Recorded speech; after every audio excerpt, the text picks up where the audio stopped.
أما بعد فأعوذ بالله من الشيطان الرجيم بسم الله الرحمن الرحيم يا أيها الذين آمنوا اتقوا الله وذروا ما بقي من الربا إن كنتم مؤمنين صدق الله العظيم. محترم حضرات، آج کی اس بارونق محفل میں سود کی لعنت پر کچھ عرض کرنا چاہتا ہوں. سود ایک بدترین گناہ ہے، سخت ترین لعنت ہے.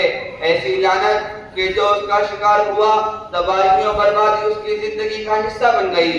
ایسی برائی جو اس کا عادی بنا اس کی نسلیں تباہ ہو گئی. اور ایسی بیماری کہ جسے لگ گئی حیوانیت اور شیطنت اس کے پورے جسم میں سرایت کر گئی. آج دنیا جن خرابیوں اور پریشانیوں سے دوچار ہے ان میں سود کا بہت بڑا ہاتھ موجود ہے. حضرات، دراصل سودی کاروبار کے موجودہ ٹھیکیدار اسرائیل کے بدخصلت یہودی ہے جو پوری دنیا کو غربت و افلاس کے جال میں پھنسانے کی کوشش کر رہے ہیں.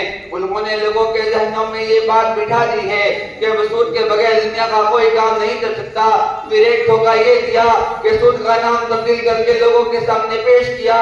کبھی لون کا نام دے کر سود کا بڑھاوا، کبھی LIC کے نام پر سود کا کاروبار کیا. نتیجہ یہ ہوا کہ کل جو لوگ سود سے دور تھے آج اس میں وہی طرح ہو چکے ہیں، اور وہ لوگ جو سود کو برا سمجھتے تھے اب اس کے جائز ہونے کے لیے فتویٰ تلاش کرتے ہیں. میرے دوستو، سود اسلام کی نظر میں انتہائی برا اور سخت ترین گناہ ہے. ارشاد ربانی ہے یمحق اللہ الربا ویربی الصدقات. اللہ تعالیٰ سود کو مٹاتا اور ختم کر دیتا ہے جبکہ صدقہ اور زکوٰۃ مال کو بڑھاتا ہے. اور آپ صلی اللہ علیہ وسلم نے ارشاد فرمایا ان الربا وان كثر فان عاقبته تسير الى كل. سود سے مال کا کتنا ہی بڑھتا نظر آئے آخرکار وہ نقصان اور کمی کی طرف لے جاتا ہے. حضرات، ہمارے وہ مسلمان مرد اور عورت جو لون کے نام پر سود کھاتے ہیں ذرا کان کھول کر سن لے. اللہ تعالیٰ نے اعلان فرمایا ہے یا ایھا الذین آمنوا اتقوا اللہ وذروا ما بقی من الربا ان کنتم مؤمنین فإن لم تفعلوا فاذنوا بحرب من اللہ ورسولہ. یعنی کہ ایمان والو، اللہ سے ڈرو اور سودی لین دین چھوڑ دو اگر تم واقعی سچے مومن ہو.